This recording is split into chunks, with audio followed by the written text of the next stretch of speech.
My next guest knows far more about this than I do. Monte Miller is a DNA and forensics expert who spent years with the Texas Department of Public Safety and now owns his own lab.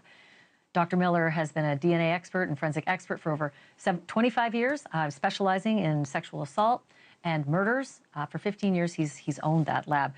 Okay, Dr. Miller, so many questions. I can't imagine, especially seeing the images of the man who was apparently captured on the girl's cell phone.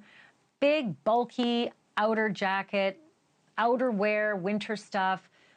It just feels to me like there'd be dandruff and skin cells and maybe, fibers from those from that clothing that should be somewhere or near the girls' bodies, and yet there seems to be nothing. What do you make of that?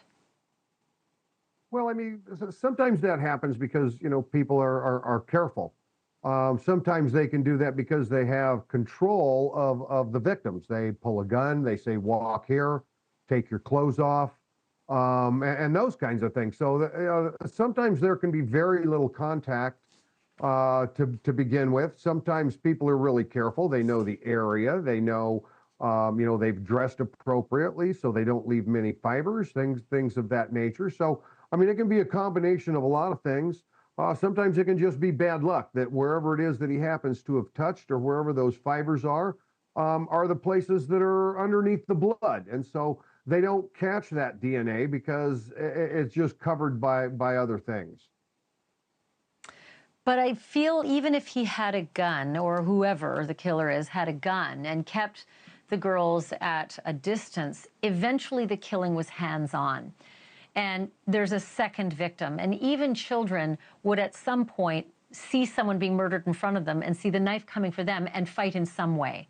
Because you just know, you've seen what's about to happen, so you'll assume that's going to happen to you. Unless, and I'm just trying to get my head into a CSI investigator here, unless the girls were maybe facing away from him and he killed both of them, whoever the killer is, killed both of them instantly and they barely knew what was coming. Does that sound like plausible, or does that explain some of these strange idiosyncrasies? I mean, I don't think it really aligns with the blood evidence. They seem to have a good idea that Libby was killed by the tree and then moved, and that Abby was killed where she was.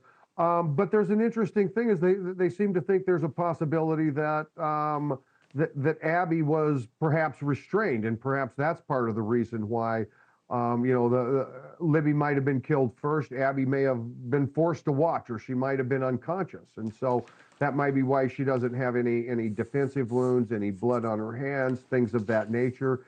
And Libby might have just, he might have forced her to do something and then caught her by surprise, or cut her in the neck before he touched her.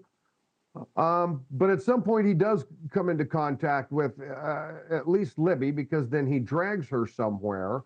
So they had at least some idea of where he might have actually physically touched. And I would assume that they would have checked those places for DNA, but it's really hard to tell. Sometimes you don't leave DNA and fiber. Some types of clothing are more likely to leave fibers and things like that. And again, he might have been prepared for this whole thing. It might have not been, or maybe just something surprise. Or I'm going to throw something else out there. Maybe the investigation was terrible. Maybe there was plenty of DNA out there and it just wasn't retrieved. But I have to ask you this because I'm only down to like 20 seconds. Hair in Abby's hand. It was determined to be Libby's sister. Surprising to you? Explanation? My understanding was that she was wearing her sister's shirt, and so I think that's probably where it came from. It'd be a perfect explanation, but we don't know unless we do that comparison. Thanks for watching. Go to joinnn.com to find NewsNation on your screen. And don't forget to click the red subscribe button below to get more of NewsNation's fact-driven, unbiased coverage.